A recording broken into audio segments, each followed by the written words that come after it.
As we had our Prime Minister's questions, those who lost money when the Farepak Christmas hamper saving scheme went bust, and that was a year ago today, they're still waiting for compensation.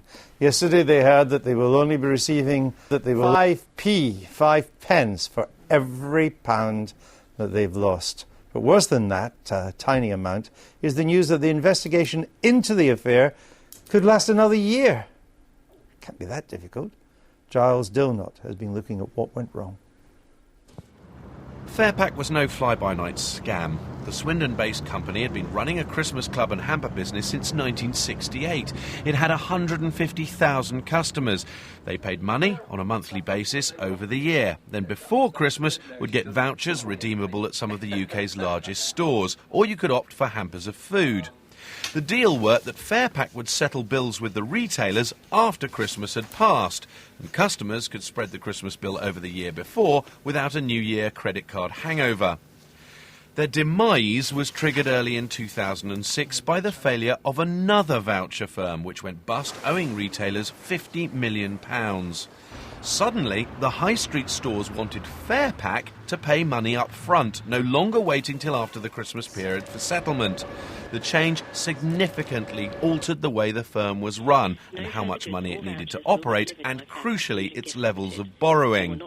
Eventually, its bank called in the company's overdraft, unhappy with its business plan, and despite reassurances that customers' money was safe, administrators went in this time last year.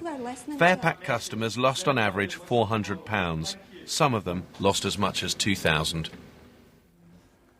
Giles reporting there. We're joined now from our studios in Glasgow by Louise McDaid. She was one of those who lost her money when Farepak collapsed. Welcome, Louise, to the Daily Politics. Good afternoon. Let me just ask you, how much money did you lose when Farepak went down?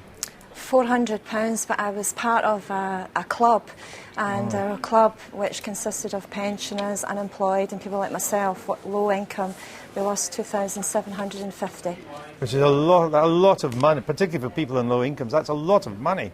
That's it, yeah. And I managed to get a copy of the report that's off the internet, and we've been told that we're getting 5 pence in the pound, yeah. Which for me that would be £20.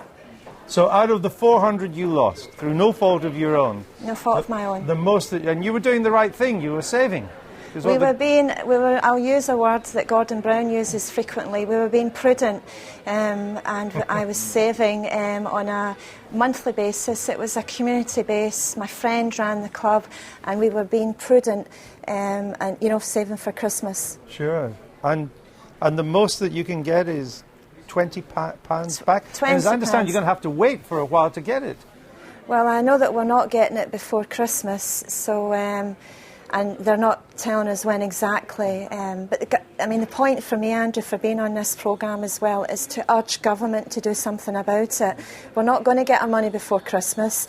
We could be talking way into next year. We don't know where our money went. We don't know who's responsible. What we do know is that we feel our money was stolen.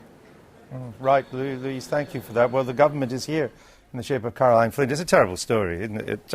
And to wait that long and only get that, isn't it a bit, I guess what will strike people as unfair. It's always easier not being in government to say this. But they looked at how they stepped into the savers of Northern Rock, who've not lost a penny, and were mainly middle-class savers. That was Middle Britain had its money. And these are poorer people doing the right thing, and they've lost almost everything. I think, what's been said, is absolutely fair. As you said, people who are saving, on low incomes to, save for Christmas and other things as well. And this whole process of this organisation, this company, and how it operated, and then could walk away from its responsibility. It had quite rich people running it too. And actually, I think, as a lady said, her friend who was doing the work locally, I think many of those people feel terrible about what's happening. So we know the grief and the pain. Well, shouldn't the government do it? It would cost peanuts. Well, shouldn't the government do something? Anne Snellgrove, my colleague, asked a question of Gordon of this Prime Minister's Question Time. I'm sure we'll be looking at what more we can do. I don't have the details on that. I'll be absolutely upfront with you. No, I understand. It's not your... So it just seems wrong. I understand, and it does. And I think as well as looking at the compensation, you know, it's also about looking at these companies that set up to make sure it doesn't happen again, because it's, you know, it is a terrible story, and more than a terrible story, it's just undermined the confidence of people to save. We're almost at the end of it. Louise, thank you for coming on from Glasgow. I'm sorry you had trouble with your earpiece. Thank you for struggling through that. Andrew, can I just say one thing? Very briefly. Very, very briefly, please, Gordon Brown, I know you're going to meet Anne Snellgrove and Jim Devine. Please make a difference this Christmas for the Farepak victims. 1/3% of the money that they gave to Northern Rock, that's all it takes. All right. Louise, thank you very much.